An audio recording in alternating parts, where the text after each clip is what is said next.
So on the back of the box, they have all the marketing jargon. We'll take the headphones off for now. They have all the marketing jargon, but it's actually justified in this case because the headphones just sound that splendid.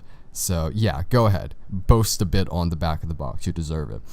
So they just talk about the dual layer air control technology and the 45mm true motion high-res audio driver, both of which contribute to the flawless sound quality that emanates from these headphones. This is not an advertisement, and this is not a drill. The side of the box denotes the 3 detachable cables that come with the pair of headphones, and that's one of the countless things I like about this pair of headphones is that the cables are detachable, and they're 3.5mm connectors, so you don't need any freaking proprietary cables. So it's not like semi-detachable. It's actually fully detachable because, you know, you can just use any common 3.5mm cable. And I have several of them lying around, so I'll never run out of cables. Which is nice, because let's bring in my quote-unquote trusty ATH-M50s. These, yeah, they're attached as an attached cable, and it's the bane of my existence. Now, of course, they fixed that issue with the M50Xs, which is all fine and dandy until you realize that the ATH-M50Xs are considerably inferior to another headphone that Audio-Technica produces, which is only like $80 more than the M50Xs. Ta-da! The MSR7s. Alright, let's put the box out of the way, because, yeah, it's just a bunch of jargon. Actually, no, the jargon that matters. 45mm closed-back dynamic drivers, frequency response of 5 to 40,000 hertz, so it extends quite wildly in both directions. They have an impedance of 35 ohms. These are insultingly easy to drive. They're easier to drive than my M50s, for that matter. My M50s. And my SHP 9500s, my Philips SHP 9500s, which I have right here. Of course, these are like the de facto open back headphones for under $100, but that's neither here nor there. Actually, kind of is, because we're going to compare them, I guess, loosely later. Where was I? Right. They're really easy to drive. No amp required for these headphones. Just plug them into any mobile device you have in play. Of course, an amp can open these headphones up a bit, but it's far from necessary. So, all right, put these back here. And they're 290 grams and all that stuff. Okay, so this is the box. Yeah, you only look at the box for so long. I mean, you don't use the box for extended periods of time. Use these for extended periods of time, so we'll take a look at these. So we'll start with design. These are really nice looking headphones. If someone in public comments on them, it's almost definitely going to be a positive comment. Nobody's going to be calling these trash. And they're audiophile grade headphones that just so happen to look amazing. You know, like these are peripheral attributes that you can give these. Sound is first and foremost, but they also do everything else well. Alright, so design, they look great, okay? Enough with the design. I mean, you'll be looking at them throughout the video, and you'll be able to see for yourself that these are good-looking headphones. Okay, next is build quality. Build quality is great. It's exactly what you'd expect for $250, even for slightly more, maybe even $300. Very premium feeling headphones. I mean, compared to my M50s, they definitely feel like a tier up.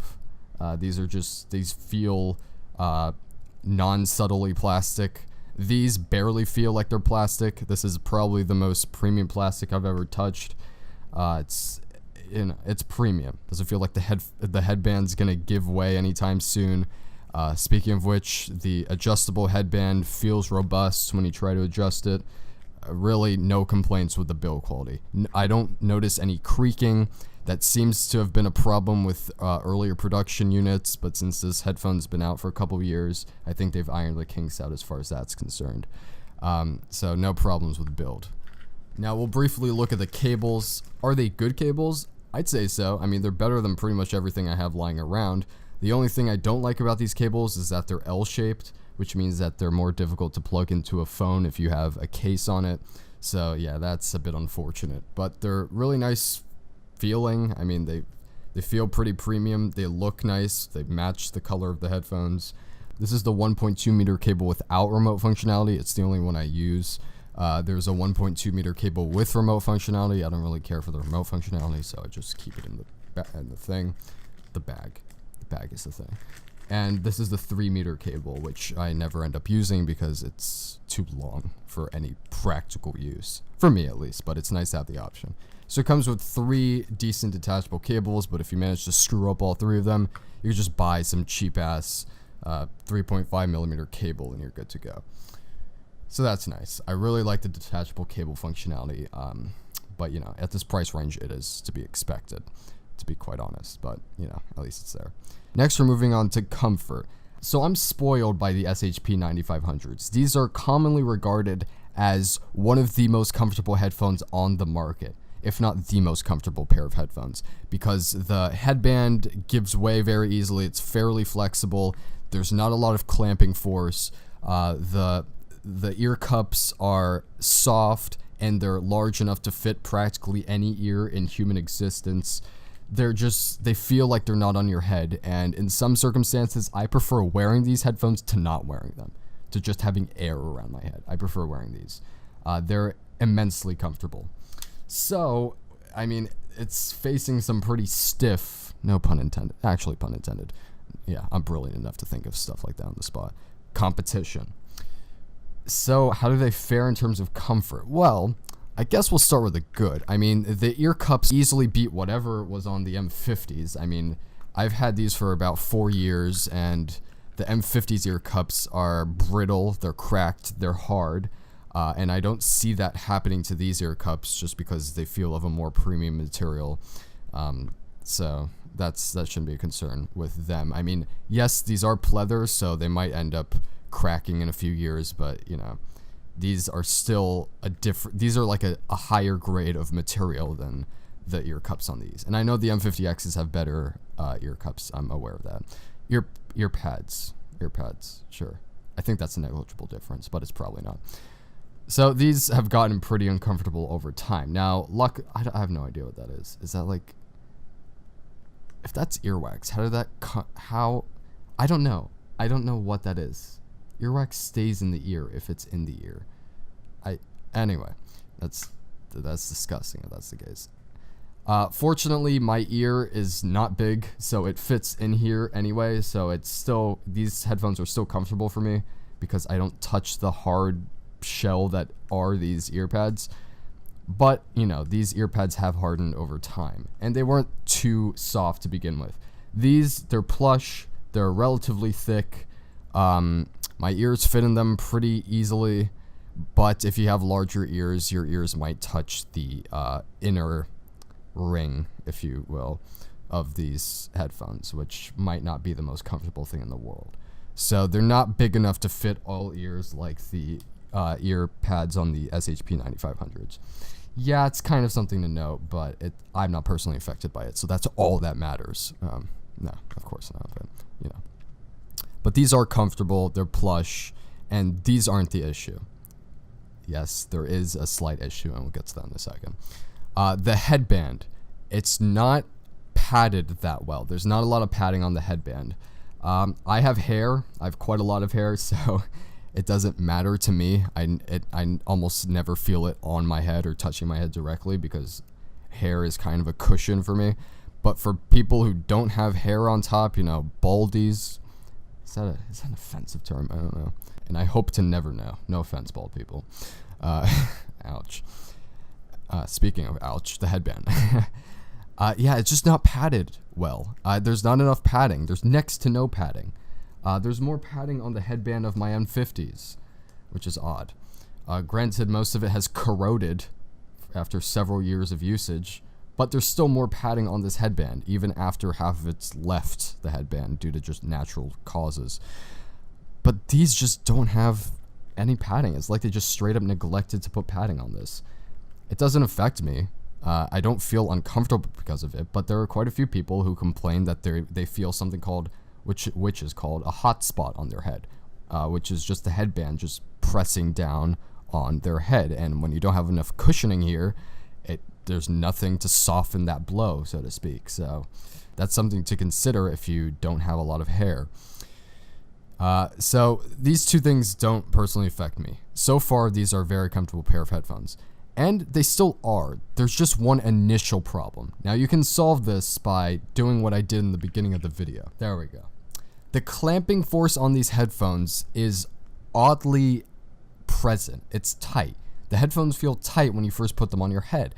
Now, I don't have a wide head. In fact, quite the contrary. But these headphones press against your ears after maybe the first 20 minutes of you putting them on, which is kind of concerning until you realize that you can fix this by just, placing them like this for maybe a few hours, and then it loosens the headphones up considerably. And currently I don't have any problems with the clamping force. It's just an initial problem that might seem like a problem until you realize that there's a workaround for it. That was basically it. That was the crescendo leading up to the climax, and there's a pretty simple solution. So that's not even that bad. It doesn't really take away from these headphones because they sound so freaking brilliant. So there we go. We tackled the comfort. They're as comfortable as my M50s are. They just feel slightly different on the head, but it's not like a bad kind of different. Now, the SHP 9500s are still more comfortable than the MSR7s are, but that's just because they don't feel like they exist on your head. You can feel these exist on your head. It's just not unpleasant necessarily. At least once you get past the clamping force, which can be resolved by doing this. Moving on to the sound, it should make you forget about this one little comfort gripe. When I first put these on, I almost cried, and that wasn't because of the clamp. Okay, enough clamping force. When I was listening to music, I almost cried. These are beautiful. Now, you buy these headphones, I think, for the amazing, unparalleled amount of resolution that they offer. Of course, that was on the box. High resolution, high response, original sound reproduction. That's true. I mean, the first two. Original sound reproduction, maybe not, because these are slightly to moderately colorful, but, that's neither here nor there. Actually, it kind of is, because... Alright, enough. The best thing about the MSR7s is the treble spark that they deliver. They're clear to a fault, because the audio can get fatiguing after a couple of hours. But the thing is, you don't care because they're so fucking transparent. Like, it kind of frustrates me how there are a few YouTube videos that compare the M50s and M50Xs to the MSR7s. There is no comparison. The MSR7s are clearly in another league. They're in another tier. They're out of the M50s league. So for comparisons to exist on YouTube, and for the comparisons to actually pretend like there's the sound quality between the two is comparable, is a bit offensive to the brilliance that are this set of headphones. If you listen to a track on the M50s, take the M50s off your head and listen to the same track with the MSR7s, it sounds like you're not listening through mud anymore. It sounds like you were initially listening through mud through the M50s. And I'm not overly bashing the M50s. The M50s are a decent pair of headphones, as are the M50Xs. They are overhyped, no doubt about that, but they are capable. They're a competent pair of headphones. But compared to the MSR7s, a pair of headphones that Audio-Technica produces that are only $80 more than the M50s are, retail at least, there's no comparison, and there's no excuse for you to go for the M50s or the M50Xs, because these are better looking, as comfortable, and better sounding. So I don't think there's a reason for you to opt for the M50Xs unless you're extremely strapped for cash, and even in that case, I just recommend saving up until you could get these headphones. Because although this looks like a gimmick, the high-res audio thing, these are fitted for high-res audio. Even 16-bit 44.1 kilohertz audio it's what I play through these primarily anyway. I use Tidal, so I do occasionally stream 24/192, but if you can listen to 1644 with these, and they're brilliant sounding. Even 320 kilobits per second MP3 files are playable through these, and the files sound great, even though they're not of the bit rate that these are designed for. I listen to a lot of rock, quite a bit of electronic, and these more than satisfy my craving for that treble bites. Cymbals sound heavenly on these. They have a metallic punch that render these the most transient set of headphones I've ever used. Speaking of what they have a freaking custom mounted printed circuit board, which is technologically unheard of for portable headphones, let alone headphones that cost a mere $250. A printed circuit board is not something that you just arbitrarily place in headphones. PCBs fail to exist in sets of headphones that cost at least twice as much as these do. And the PCB largely contributes to the amount of resolution and clarity that these deliver, which again is unparalleled in this price range and beyond. I've heard from quite a few people that own $1,000 headphones, like the Sennheiser HD800s, which are an amazing set of open back headphones that you can get for $1,000. But the clarity I've heard from people who own both the MSR7s and HD800s, the HD800s, by the way, are known for their clarity. They're known for being extremely transparent open back headphones. The clarity, according to a lot of audiophiles that own both of the headphones, is comparable to equal. The only difference is that these are closed back and that the soundstage isn't as impressive because, of course, by design, it can't be. But when these are being stacked up to headphones that cost 5 times as much, and not just any headphones that cost 5 times as much, renowned, acclaimed headphones that cost 5 times as much for the resolution and clarity, you know that these are a must-buy. And they are a must-buy. They sound absolutely amazing, especially for genres such as classical, jazz, rock, alternative, and, you know, around that area of that spectrum of music. Now, you might be asking, how about for hip-hop and rap? You didn't mention that. They're really good. I mean, they're better than my M50s for hip-hop and rap, principally because I like clarity and audio regardless of the music genre. So, although these might have more bass ostensibly, it's muddier, and it muddies up the lower range of the mid-frequencies, and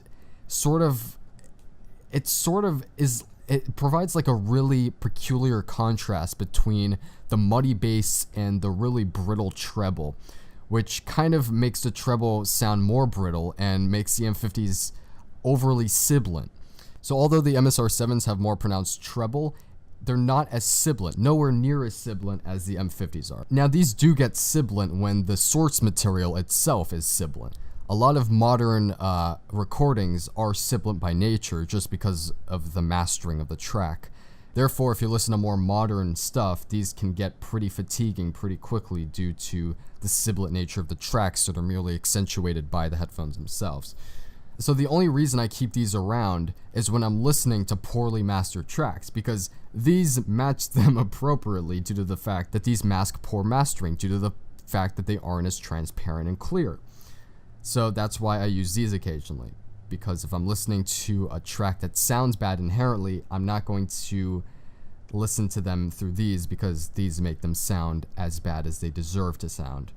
And I just might as well mask them through the M50s. Anyway, these are technically superior to headphones beyond their price range. Most headphones beyond their price range.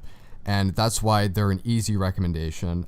They're underrated as hell.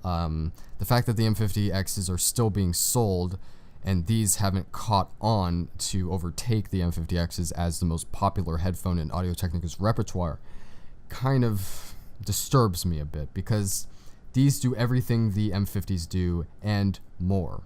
They do deliver low end blissfully. I prefer the low end on this more than I do on the M50s. What the M50s have in bass quantity, they lack in bass quality. And these have bass quality. And I'm not suggesting that these are bass anemic, because they're not. Definitely not.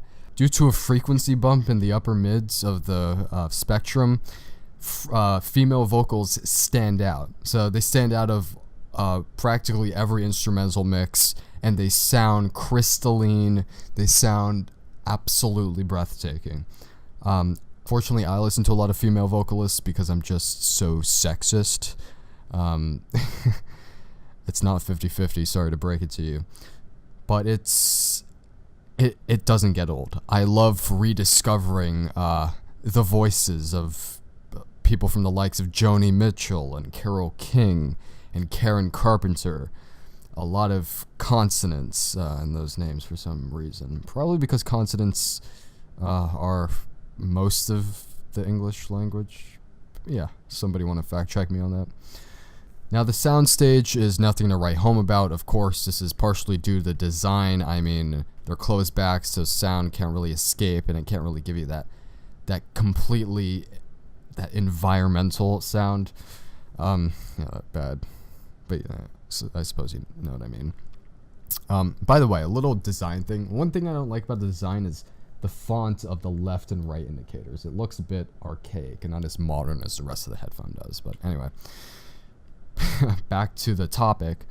Soundstage isn't anything to write home about. I mean, Soundstage is only marginally better than the likes of the M50 and M50X. They definitely don't sound like open backs. My SHP 9500s crush the MSR7 in terms of soundstage, and that's why I still love listening to these, because of course if I need soundstage, if I want to listen to some live recordings, then the SHP 9500s are always here to deliver. By the way, pick these up. They're $60 and you're not going to regret them. Absolutely. These are the best value in headphones. These are probably second best. I just know what to pick up, so that's why I happen to have both. Anyway, so you're definitely getting the detail of live recordings on these, but not exactly the atmosphere, which is fine. Just pick up a cheap pair of open backs to satiate that craving. But imaging is second to none, though. Separation is phenomenal. This is partially due to the treble bump, which gives everything a sort of layered feeling. So you can definitely pick out different instruments on different frequency responses, and it's a very pleasurable experience for analytical listening, which is something I do quite a bit of. So let's wrap this up, shall we? My battery's getting low, and your patience is probably running out. So let's wrap this up pretty quickly. I wholeheartedly recommend these pair of headphones. Pick these up if you're looking for a new set of headphones. The investment is more than worth it. You're getting headphones that are technically superior to the vast majority of headphones that cost quadruple as much as these do. They're very capable, extremely transparent, crystal clear audio with practically every recording, which can be detrimental in some circumstances because there's some recordings that don't exactly sound that great. But hey, I mean, that's the nature of the beast, and it's definitely not the fault of the headphone for the audio quality sucking. It's your audio. So that's it. If you have any questions, be sure to let me know in the comments below. I probably didn't cover absolutely everything I wanted to, but hey, can't do everything. Or I can't do everything. You can sit down and watch videos for all I care, but because I do care. Anyway, you've just been Evil Ninjas 99 from a slightly different angle. I tried something different because I didn't know how else to do this. This seemed like it worked pretty well. Detachable cable. Ugh, lovely. Now catch you guys in the next one. Love ya. Oh, jeez. Yeah, it's time to quit.